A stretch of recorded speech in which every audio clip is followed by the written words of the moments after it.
I've been thinking of doing this video for quite some time now. If you can relate to any of these 4 points, then I am sure that by the end of this video, you will have at least one key takeaway that will help you to rewire your brain for success.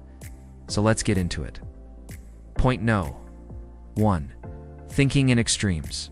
How many of us are prone to black or white thinking? You're either successful or you're a failure.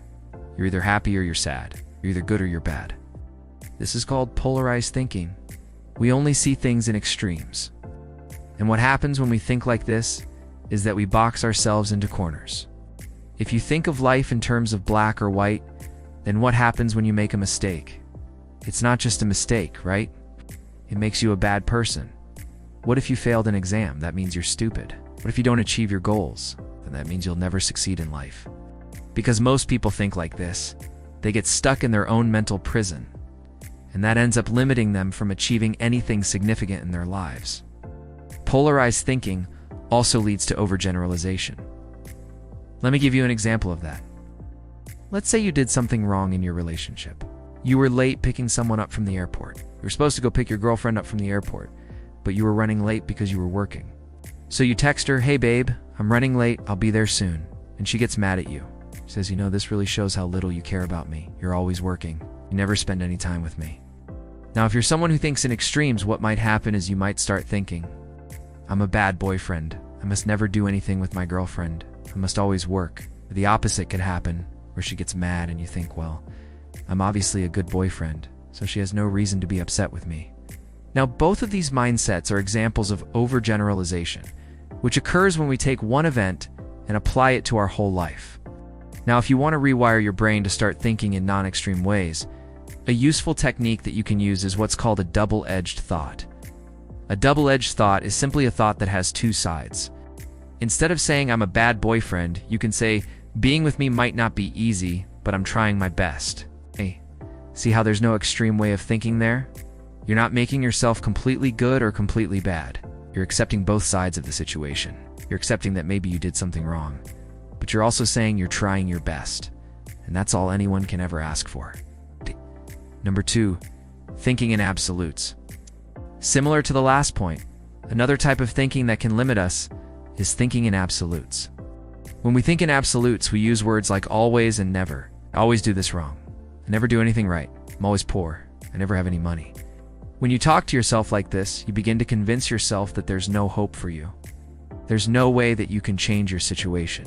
If you tell yourself I never do anything right, guess what? You won't do anything right because why would you even try? You already believe that you're not going to do it right, so why try now? The interesting thing is that sometimes we fall into this trap unintentionally. Let me explain. For example, let's say that you've tried dating and it hasn't worked out. Maybe you had a string of bad luck where you kept getting friend-zoned, or you could unfind anyone to date at all. Now, if you tell yourself, I suck at dating, I'm just not good at it, well, that's going to lead you to believing that you're not worthy of love. But the problem with that statement is that it contains an absolute. I suck at dating. Now, instead of telling yourself that, you could reframe that thought and say something like, I haven't met the right person yet, but I'm still open to finding someone. That statement doesn't contain any absolutes. It doesn't say that you suck at it. It simply acknowledges the current reality of your situation while maintaining an optimistic outlook for the future. So instead of saying I'm not good at this, or I'm not talented, you can say, I haven't gotten good at this yet, but I'm practicing, or I haven't found my talent yet, but I'm looking. Point no. 3. Thinking in the future tense. When you think about your future self, what kind of thoughts come to mind? Do you think about all the things you want to accomplish? You think about the version of yourself that you want to become? Do you constantly imagine all the things that could go wrong? Imagine your future self. What does that person look like? What does that person believe about themselves? Because if you want to rewire your brain, you need to start thinking in the future tense. By doing this, you'll literally program your subconscious mind to start acting in ways that align with your future self. Here's how you can do this. Take 5 minutes every single day to sit down and visualize who you want to become. What's their name? What are they doing? How are they behaving? What kind of thoughts do they think? Once you've got a clear picture of your future self, you need to start writing about that person in the present tense. Do I write about your future self in the future tense because that LL reinforce the gap between where you are now and where you want to be? Write about them in the present tense as if they already exist. So here's an example.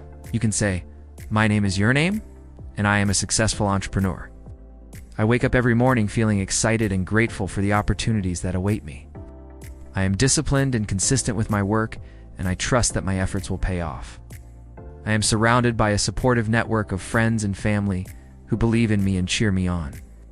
I am constantly learning and growing, and I am excited to see what the future holds for me. Now, this may sound fake and insincere, but the idea behind this exercise is not to trick your mind into believing that you're already successful. The idea is to trick your mind into seeing your future self as real by putting them in the present tense. Your subconscious mind doesn't know the difference between past, present, or future. All it knows is whatever you feed it. So if you feed your mind thoughts of your future self in the present tense, then your mind will start to believe that that person is real.